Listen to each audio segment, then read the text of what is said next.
aveugle en Espagne. Un ticket pour l'intégration ?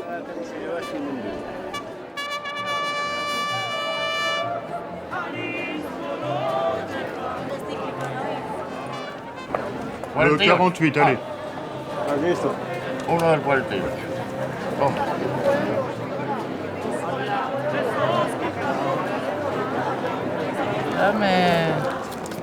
Donne-moi 5 pareils. 35. Ok, bonne chance.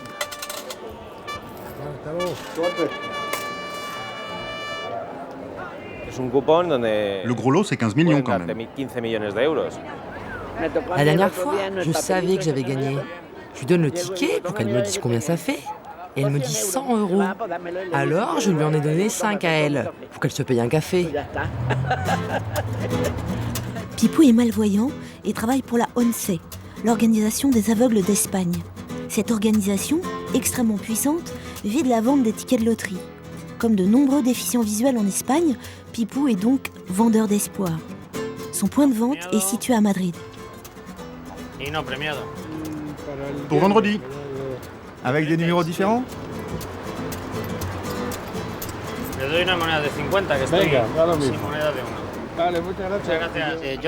Moi, je les range toujours de la même façon. Là, j'ai ceux qui finissent en 0, en 1, 2 ou 3. C'est comme ça que les gens y jouent. Ils choisissent leur ticket en fonction du dernier chiffre. Ils te disent, je veux le 1, je veux le 5. Tu me donnes un 7?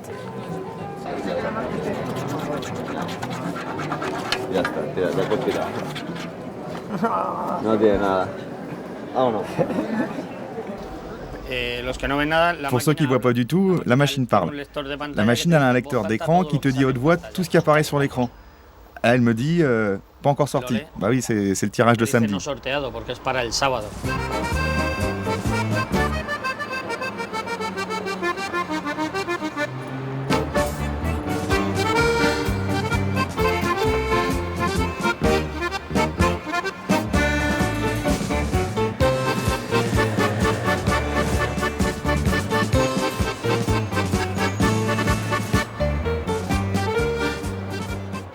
Ils ont toujours été là.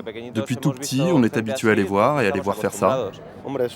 C'est une façon pour eux d'avoir un travail. Ça permet de les insérer dans la société. C'est une façon, comme une autre, de gagner sa vie. Hola, uno cualquiera. Sí. Me iba a casar, queríamos comprar una casa. Moi, j'allais me marier. On voulait acheter une maison. C'était un boulot facile. On va dire que je l'avais sous la main, quoi. J'avais pas besoin de chercher. La ONCE me fournissait le travail. Alors j'ai accepté, ça a marché, j'ai eu mon CDI, et puis ça fait 19 ans que je fais ça. Non mais ceux-là, ils ont leur salaire. Ils ont leur salaire. J'arrive à me faire dans les 1500 € par mois. Ouais, ça, ils ont la belle vie. Hein. Sous Franco, ils se faisaient pas autant d'argent.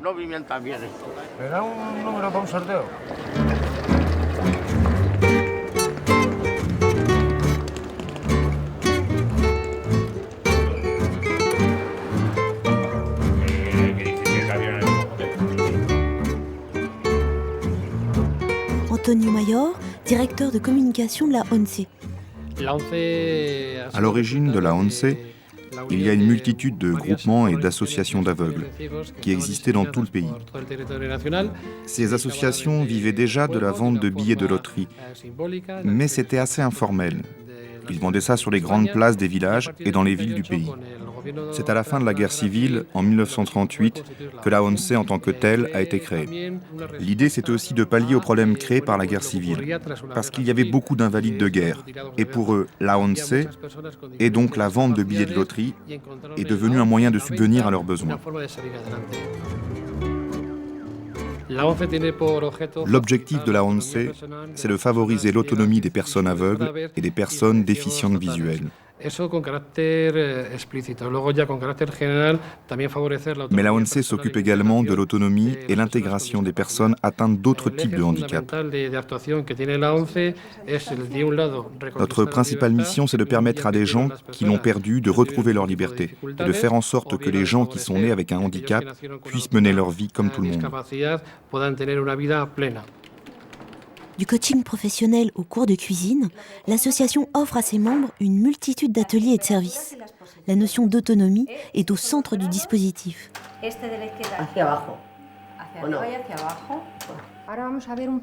Maintenant, on va passer au maniement de la canne, sur différents types de sols.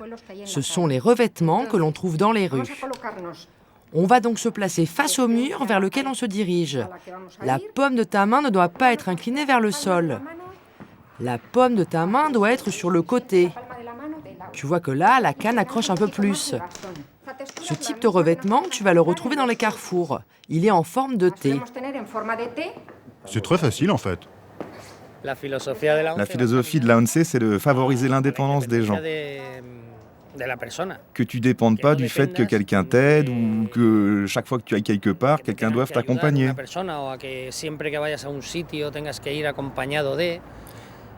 Et puis surtout, on t'offre un emploi de vendeur de billets de loterie. Et si tu n'as pas d'autres débouchés, tu peux aussi avoir fait des études et pas avoir trouvé de boulot. Enfin, tu sais toujours que tu peux vendre des billets, jusqu'à ce que tu trouves autre chose. Tu peux même faire ça et puis chercher en même temps ailleurs. Il y a plusieurs façons de vivre avec son handicap. On peut vivre des allocations du gouvernement ou on peut vivre de son travail. En Espagne, depuis 1938, on a choisi le travail et on en est fier.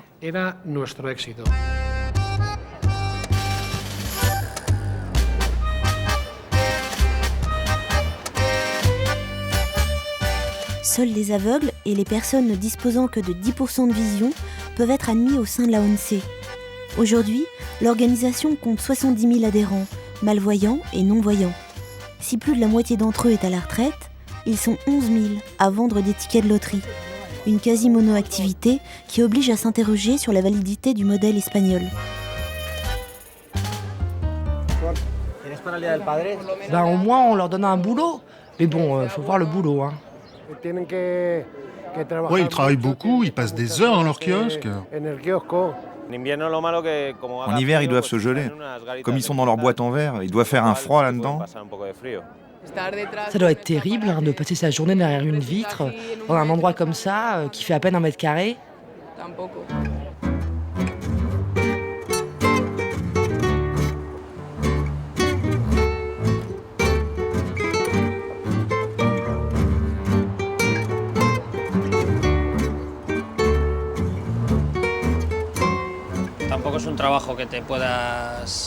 Ouais, il est clair que c'est pas un boulot épanouissant. J'ai du mal à l'expliquer, mais t'as pas vraiment besoin de valeur ajoutée pour vendre un ticket de loterie. C'est ça qui me dérange un peu. En fait, mon boulot, c'est d'être là, puis voilà.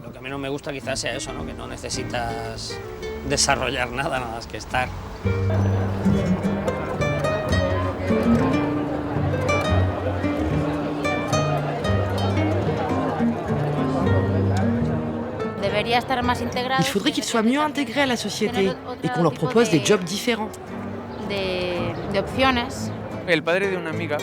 J'ai le père d'une copine qui est aveugle et il se débrouille très bien.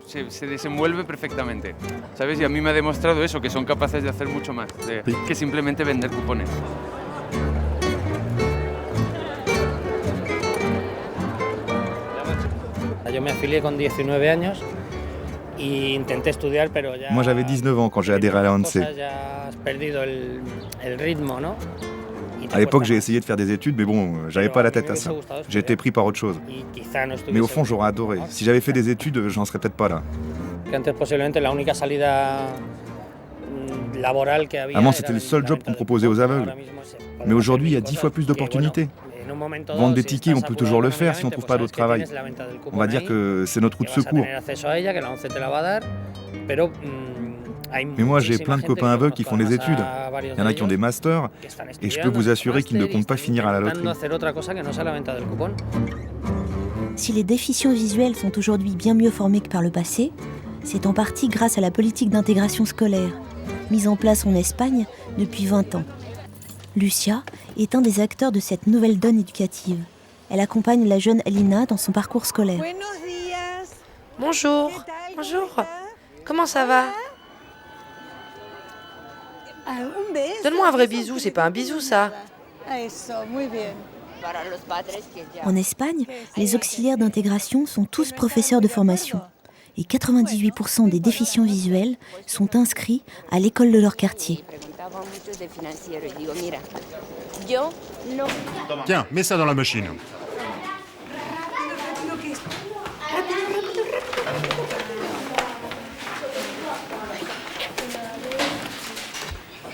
Periodistas de Francia. Je suis professeur de formation et je travaille depuis 12 ans au sein de l'équipe d'intégration dédiée aux enfants aveugles. Mon rôle consiste à faire le lien entre le professeur de l'école, les parents et les enfants. Je travaille en équipe, avec un conseiller d'orientation, un psychomotricien, une personne qui s'occupe de tout ce qui est matériel informatique. Par exemple, Alina, qui est en CM1. Elle doit commencer à utiliser l'ordinateur. Donc, elle a commencé des cours de dactylographie. L'idée, c'est qu'elle s'habitue à taper sur l'ordinateur et qu'elle arrête d'utiliser bientôt sa machine à braille, qui est lourde et qui fait beaucoup de bruit. Mon rôle, c'est ça. Savoir à chaque moment quels sont les besoins d'Alina, anticiper les situations et trouver dans mon équipe la personne la plus à même de l'aider à résoudre telle ou telle difficulté. Qui peut me dire ce qu'est A? Levez la main. C'est une préposition. Et est-ce que tu te souviens des autres prépositions? À, devant, dessous, avec, contre, vers. Vers, pour, selon, sans, sur, derrière, durant.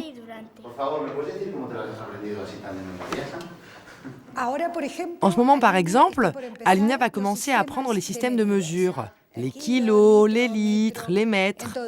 Donc moi, je vais tâcher de lui apporter du matériel qu'elle puisse toucher, qui lui permette de comparer et qui soit intelligible dans le système braille. Parce qu'il faut qu'elle puisse interpréter tout ça en le lisant en braille. Il faut donc que je prenne de l'avance par rapport à ce qu'ils vont faire en cours.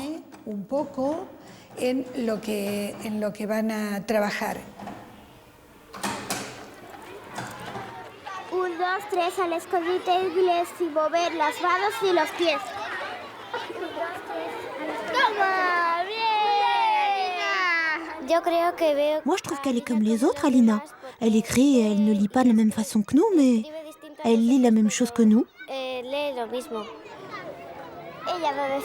Alina, elle n'a pas besoin d'aide. Elle peut tout faire toute seule. Eh ben non. Si, elle connaît les chemins par cœur, de la salle de classe jusqu'ici. Mais l'autre couloir, je le connais pas.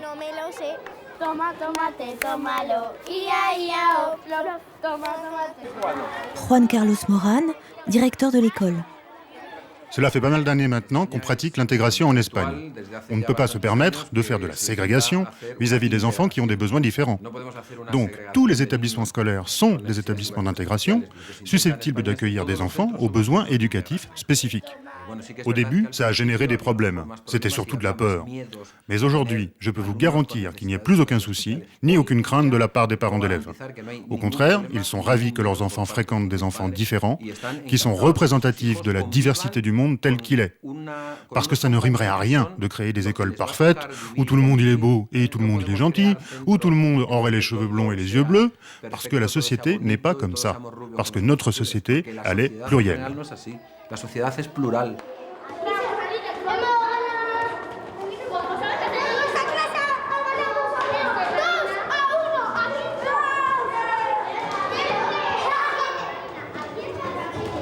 Les parents d'Alina, originaires de Roumanie, sont en contact très étroit avec Lucia.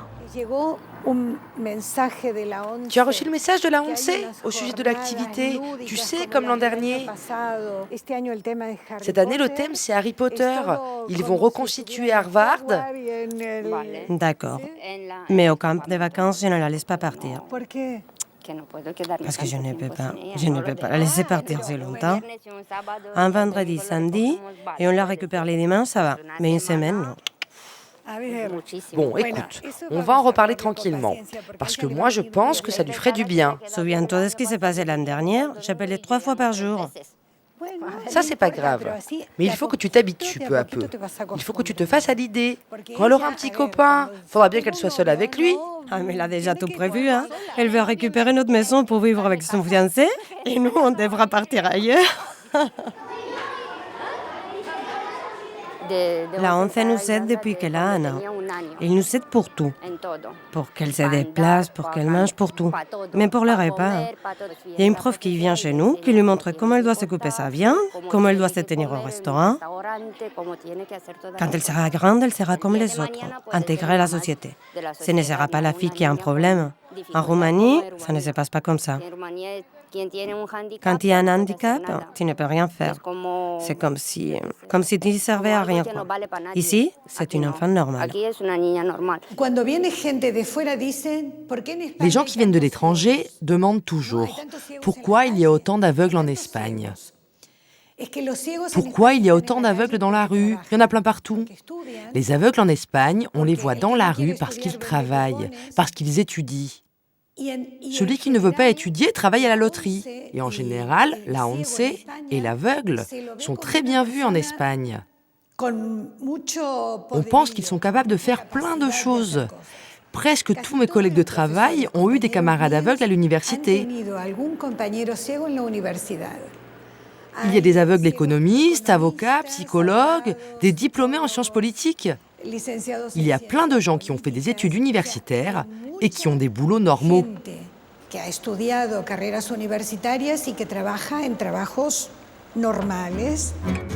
Alors qu'un quart des Espagnols est au chômage, le taux d'emploi des personnes atteintes d'un handicap est en constante progression.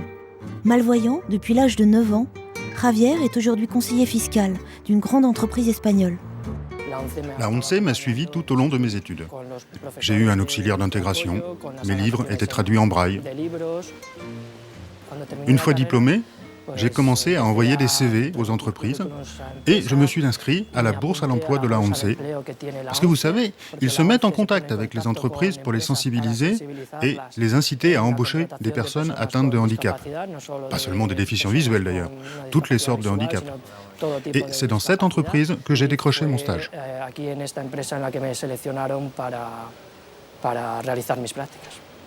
Tout mon parcours, je l'ai fait en intégration. Mes camarades de cours n'avaient pas de handicap et aujourd'hui, ils travaillent tous. Certains d'entre eux occupent de très bons postes, des postes de cadre supérieur, et je ne vois pas pourquoi je n'aurais pas pu en faire autant.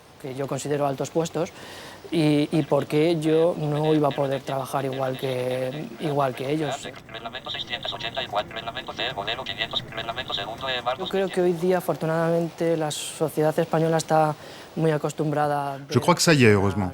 Les Espagnols ont maintenant l'habitude de voir des déficients visuels dans toutes les strates de la société. Il y a quelques années, tous les aveugles étaient vendeurs de loterie ou travaillaient au sein de la ONCE. Mais aujourd'hui, certains d'entre nous ont la chance d'avoir d'autres débouchés qui leur permettent de travailler à l'extérieur et les Espagnols trouvent que c'est parfaitement normal.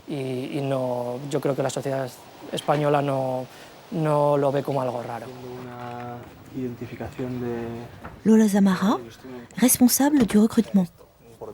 Je dirais qu'avant, tout était fait pour éviter le handicap. Dans le monde du travail, on ne voyait pas de personnes atteintes de handicap. Rien n'était accessible, donc les gens étaient cloués chez eux. Mis à part ceux qui avaient un proche dans cette situation, personne n'était sensibilisé au handicap. Et puis au fur et à mesure que les gens ont pu sortir de chez eux, emprunter les rues, il y a eu plus de visibilité et c'est devenu normal. Mais bon, il nous reste encore du chemin à faire. Il faut dire aussi qu'avant, les universités espagnoles n'étaient pas accessibles. Et là, je vous parle de mon travail. On ne recevait pas de CV de gens qualifiés. Et cela, ça a changé radicalement. Je m'en rends compte année après année. Maintenant, les gens peuvent aller à l'université. Il y a de plus en plus de personnes diplômées. Le fait que toute la société soit aujourd'hui sensibilisée et que nous soyons tous mieux préparés permet de découvrir ces talents qui jusque-là étaient cachés et toutes ces personnes qui ont des choses à apporter. La principale barrière à l'intégration des personnes atteintes d'un handicap, c'est le manque d'information.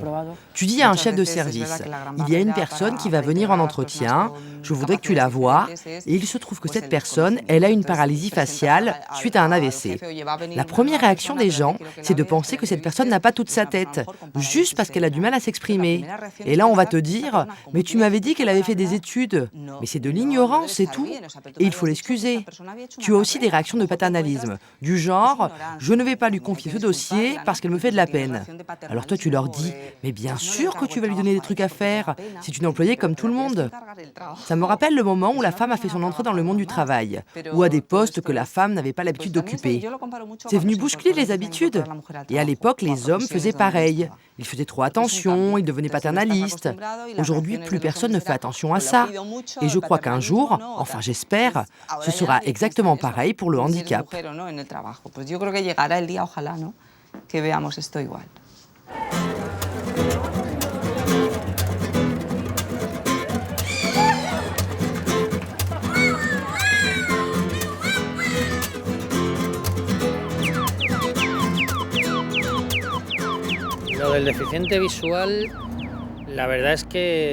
Le fait d'être malvoyant, je l'oublie souvent.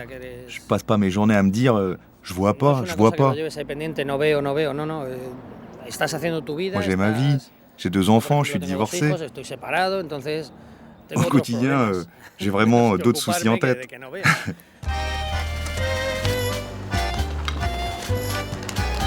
Deux fois par semaine, Pipou se rend au siège madrilène de la ONCE, où se déroulent les répétitions de la troupe de théâtre La Luciérnaga.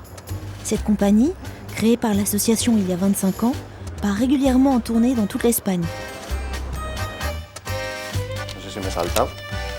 Vamos con Esther. Esther, en todas estas transiciones... Bueno, ya veo que está metido en el cuerpo el espíritu de la contradicción. Es como que ya se montó otra vez. ¿Vale? Como porque me fui y de hecho...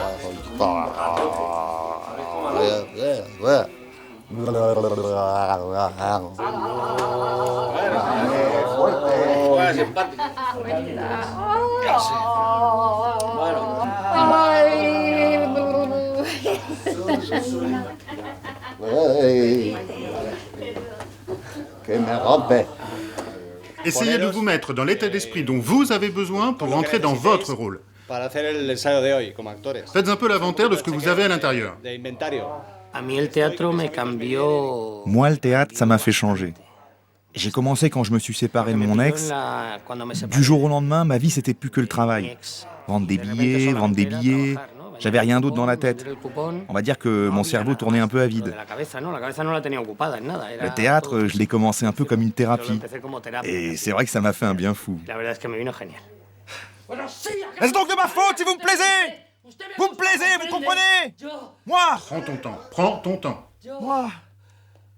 Je suis presque amoureux de vous. Reculez sinon je tire. Je vous déteste. Tirez. Vous pouvez pas imaginer le bonheur que ce serait de mourir foudroyé par vos yeux merveilleux. T'es redevenu mou, là, hein?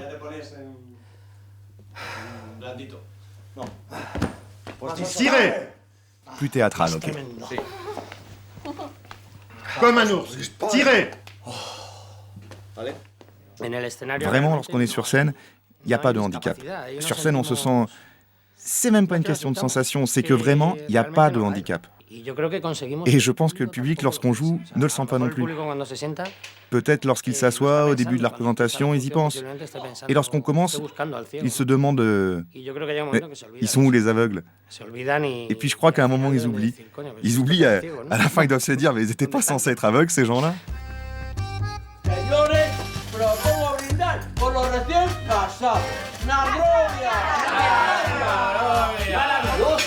Pour de plus amples informations, vous pouvez contacter l'association Valentin Haüy au 01 44 49 27 27 www.avh.asso.fr. L'association Voir Ensemble 01 53 86 00 00 www.voirensemble.asso.fr.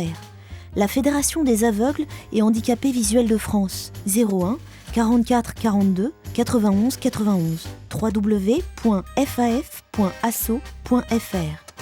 Pour retrouver toutes ces informations, ainsi que d'autres, le site internet de France 5 est à votre disposition. www.france5.fr/ à vous de voir avec des tirets / ou écrivez-nous. À vous de voir, France Télévisions, pôle France 5. 2 4 rue Marceau, 92 130, Issy-les-Moulineaux. Auteur-réalisatrice, Ingrid Seemann. Producteur délégué, Philippe Muller. Avec le soutien du Centre national du cinéma et de l'image animée. L'AVH, association Valentin Huy. Avec la participation de France Télévisions. Presse, Valérie Blanchet. Production, Valérie Verdier-Ferret, Tiffany Dussard. Unité documentaire, Caroline Béard, Carole Whitcroft, Hervé Guérin. Cette émission vous a été proposée par Bleu Cristal Média et France Télévisions.